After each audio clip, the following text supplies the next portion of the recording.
Yeah, thank you very much for that. Yeah, first of all, I want to really thank people here for the introduction that they've given me. This social democratic round, a bit of a leader, if you like, in this area of discussion. I want to say that I also think that the left-wing parties, whether it's GUE or the Social Democrats, that nobody is going to stand up and say we can just, give out as much money as we want without thinking about it and without any limits.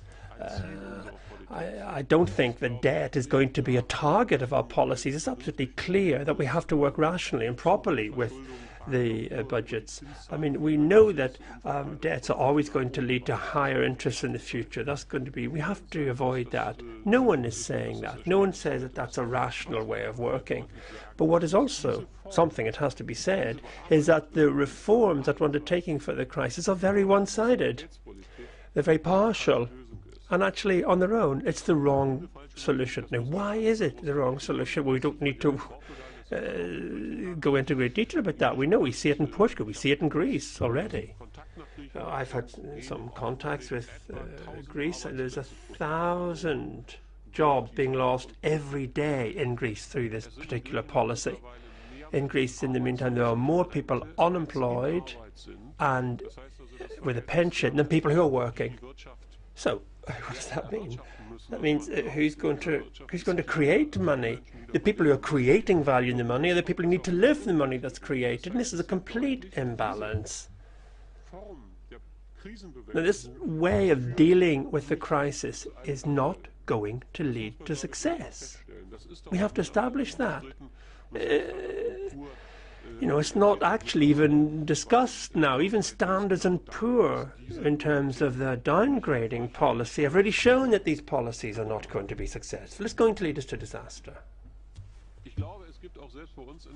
I think for us in our group, there's almost nobody in Greece who doesn't actually see that there are internal problems in Greece. I mean, it's obviously true, but we have to see that we need to see what the history of that country is, also what the history of Spain is, or Portugal is. In the middle of the 70s, they were being brought out of military dictatorships or fascist governments.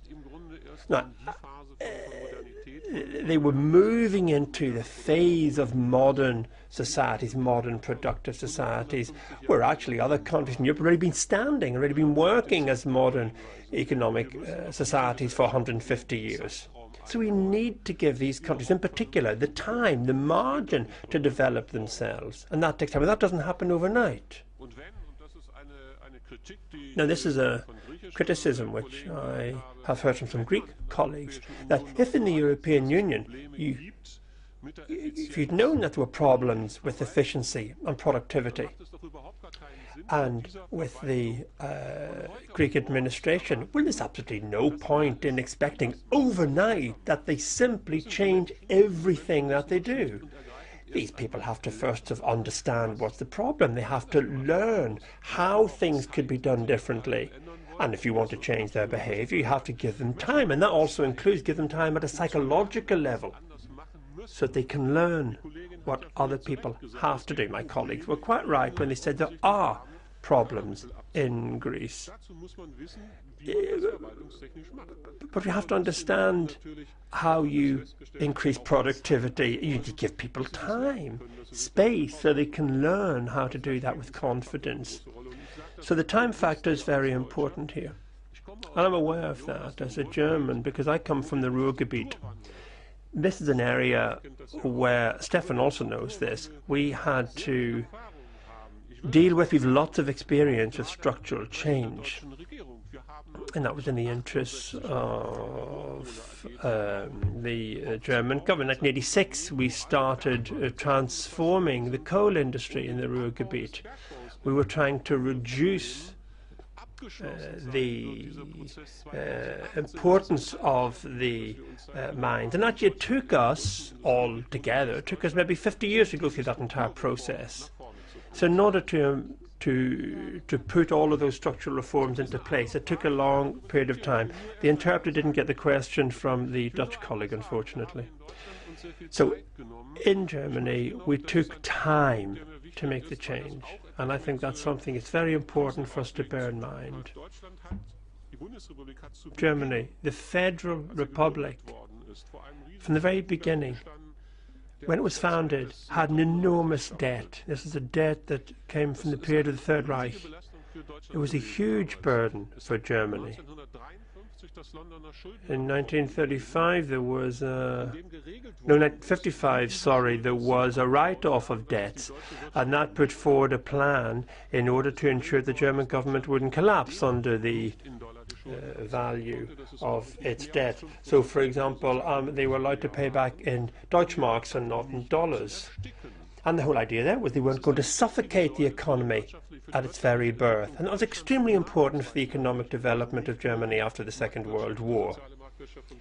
And that, in fact, she allowed Ludwig to bring in its social market economy. You know, and actually the Greeks undersigned that, and actually they contributed to it. So from a moral point of view, if you're talking about moral issues, we have to say that a country that in this form was enabled through political decisions to reintegrate itself into the world economy after fascism, and was able to recover the way it did, well then I don't think it's good for that same country to act in the same way as the federal government is doing now with regard to Greece and putting more pressure on the Greeks, which is actually bringing us to a position where they're actually simply leaving the Greeks in a situation of misery. And that's going to have political and democratic consequences for the citizen.